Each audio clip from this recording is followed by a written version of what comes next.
Member for Wright.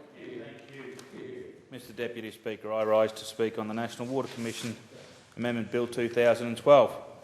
This amendment seeks to continue the National Water Commission as an independent body, which by legislation was to sunset on 30th of June 2012. The National Water Commission was established by the Australian Government under the National Water Commissions Act 2004, known as the National Water Act.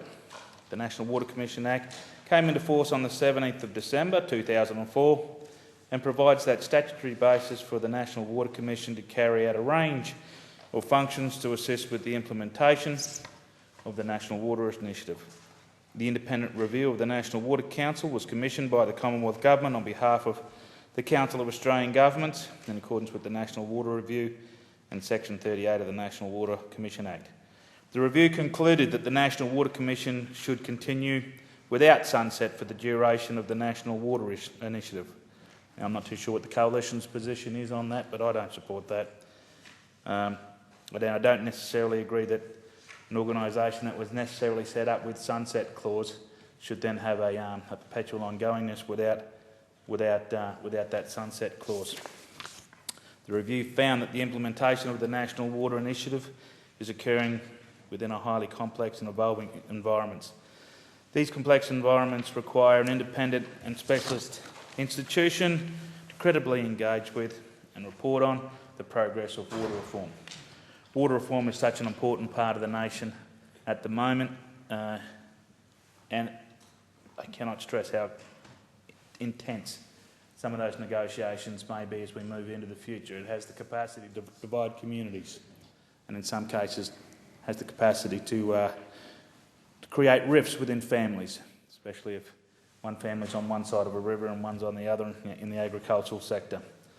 The bill will amend the functions of the National Water Commission by refocusing its operations to deliver three core ongoing functions: monitoring, auditing and assessments. The National Water Commission will also assist with the implementation of the National Water Initiative by providing advice, information and guidance on these three core functions, as well as performing activities to promote the objectives and outcomes of the National Water Initiative. These functions are designed to enable the National Water Commission to meet its principal purpose, and that is to assist and pursue, through strategic guidance and information, implementation of water reforms by all jurisdictions, leading to the effective and timely achievement of the National Water Initiative objective. That is a mouthful. That is a mouthful. With that being said, the Coalition does have some concerns about the National Water Commission, that has been stripped of its responsibilities by the government, and as such, the extent that is in question is whether there is now value in maintaining the ongoing body. Within the overhead costs that we have seen in the forward estimates, we're looking at around $34.3 million. The National Water Commission plans to have 44 staff over the next financial year, admittedly a reduction from 63 from 2011-12. The National Water Commission's budget allocation is, again, $34.3 million over the forward estimates. The National Water Commission is left with just two legislative roles: the assessment of progress under the National Water Initiative every 3 years, and a review of the Water Act every 5 years. However, these reviews could have been directed to the Productivity Commission on the premise of cost savings, if that was ever a thought by the government. The government has also missed the opportunity to give the National Water Commission more responsibility recently. The government recently agreed to allocate $150 million to improving underground water research related to the mining sector, in particular the coal seam gas sector. This is a responsibility that could have gone to the National Water Commission, giving the process and perceived levels of independence assessment to all stakeholders. I do support the extra $150 that's gone towards underground research. It's a responsibility at a state level that's been predominantly within the responsibility of the mining companies as part of their charter and assessment. I think shifting that to an independent body gives some type of certainty. The other important thing with underground water research is that it gives the farmers a bit of an idea, or the graziers an idea of what is under the ground before the mining companies get there. So they'll go through and do hopefully some modelling. And of course, there are concerns that because we have had additional rainfalls over and above normal or short-term averages in recent times, that the water tables will be at an upper end of their catchment. And then as we go back into El Niño cycles, those water levels will deplenish. With mining activity happening at the same time, it is imperative that we do have research that monitors that, so that we are not unjustly accusing one party of the other of having an impact on those water tables.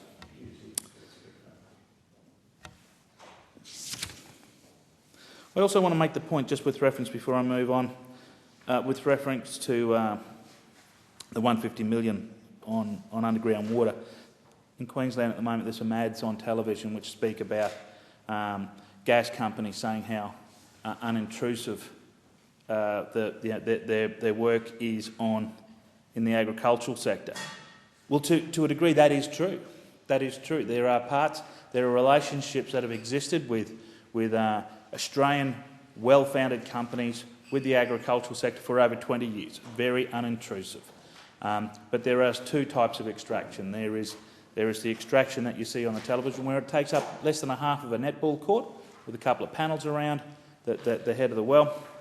And then there are other extraction processes with fracking and discharge water with high salinity, that even though that water may not have any agricultural reference or value to it, the effect of pulling that water out of the aquifers may have an imbalance somewhere where it does affect a better quality of water. So I encourage that research on underground water component to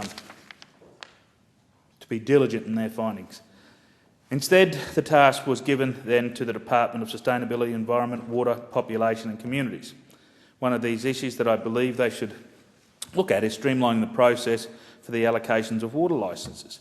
Currently, farmers and agriculturalists apply to different departments than mining leases seeking water licences. I believe that water resource that should be an asset for the use under the same conditions. The National Water Commission has supported from most of the National Water Commission has support from most of the water industries to continue, and it is generally viewed as a body that has produced excellent research in its charter.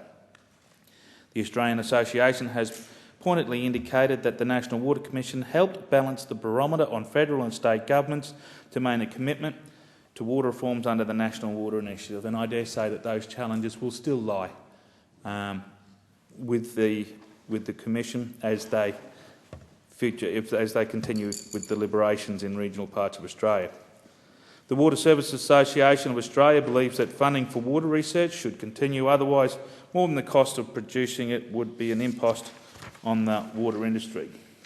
The CSIRO also believes that the National Water Commission should continue because it's an important body such as this to provide leadership and research to the water sector. Deputy Speaker, the Coalition will not oppose this bill, as the Coalition has a long-term been a supporter of water reform. The Coalition kicked off the water reform process in the establishment of the National Water Initiative back in 2004. I would just like to take this opportunity to reflect now on how successful the National Water Initiative was and how it remains a model for water reform today.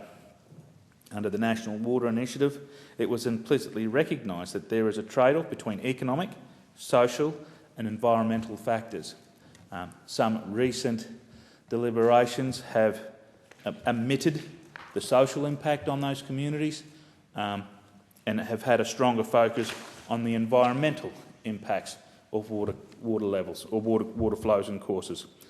And I encourage those communities to make sure that the utmost consideration is given to those social impacts, because as we all know in regional Australia, water is such a valuable commodity, and without water there is no life.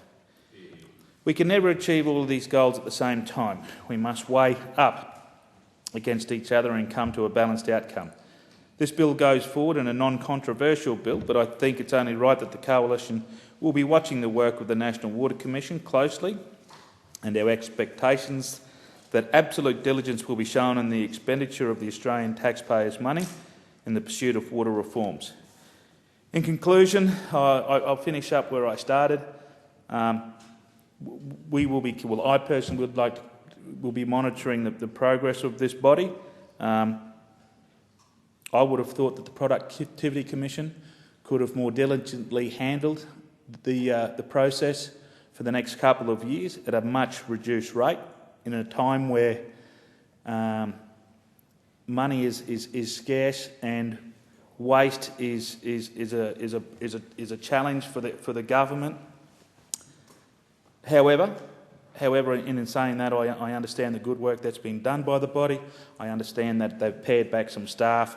I understand that there is a position of goodwill from partners that trade with the Commission or have contact with it. So on this occasion, the Coalition position is to support it. I wouldn't like to see it back in this House again. Thank you, Mr Deputy Speaker. Thank the member for Wright.